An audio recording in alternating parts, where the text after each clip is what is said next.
To be ranked in the top 20 for USD, the first time in all of USD rowing history, it's a huge accomplishment, and we couldn't have gotten to this spot without all the alumni that have rowed for this program and without the help of our coaches. The depth is huge in this team. Our fours are doing absolutely amazing job. The 2V is, they've got a few switches to make, and but they're really picking up speed along the way. Most of it is to do with our training program. Like, Kim pushes us hard. Like, if we want to be in the top 10, we have to act like a top 10 team. So that's how we've been training, and that's why we've got so much depth this year. And we've got to be thankful for all the alumni that really pushed this program to get to where it is today, to be there. We all work so hard all year, every single one of us, top to bottom, seniors to freshmen, and we're all so strong. It doesn't matter if just the V8 wins, because we need the whole team to do well as a whole. Being humble is a big key to our success. We've always been a really small program, and when I was a freshman rowing in the V8, a lot of the time we were just thrown to the wolves, like, oh, you get the outside lane. We kind of were not treated like the best program in the world, and now it's awesome that we kind of are getting to go to these big invitational races and stuff, and I think a lot of that has to do with the hard work by our coaches. Well, a lot of it has to do with the hard work of our coaches and the administrative staff.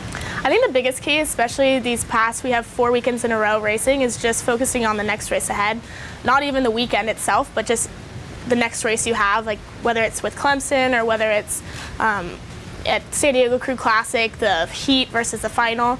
I think going into each race new is really important, and once you come off the water, that's where it stays. Like, it stays on the water. We can be happy, of course, but then just focusing on the next race, and until we get to our main goal, which is NC2As, we have to focus this next weekend on Cal, and then once we're done with that race, focusing on WCCs, and then when we're done with that, NC2As. When I found out that Gonzaga was picked to finish first at WCC, I was a little shocked, but not really at the same time, because they won last year, and I know that's kind of the trend for a lot of these polls.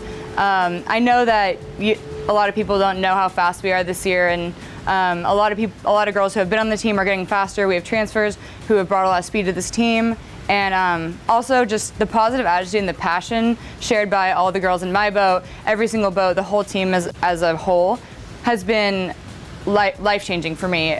Being a senior on this team during this time is really exciting, and I owe a lot to the alumni and all the girls who have taught me how to be on this team. And I don't think Gonzaga knows the depth of this team, and I can't wait for them to find out.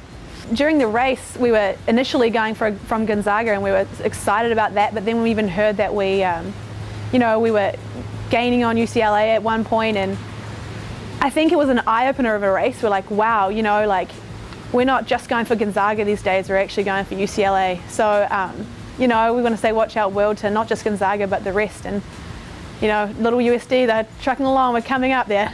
Going to the grand final and being able to race these teams that are ranked 3rd and 4th in the nation, and being able to beat some of the ones that we didn't think we would, it was an awesome feeling. The most amazing thing about USD is that the family environment. I mean, a lot of teams say that they're a big family environment, but this team really has it down. Like, the girls row for each other. They're not just filling seats, they're taking their seat, and they're wanting to make nationals together, and they're not doing it on their own, and I love it. Like, I know I'm getting backed up every step of the way.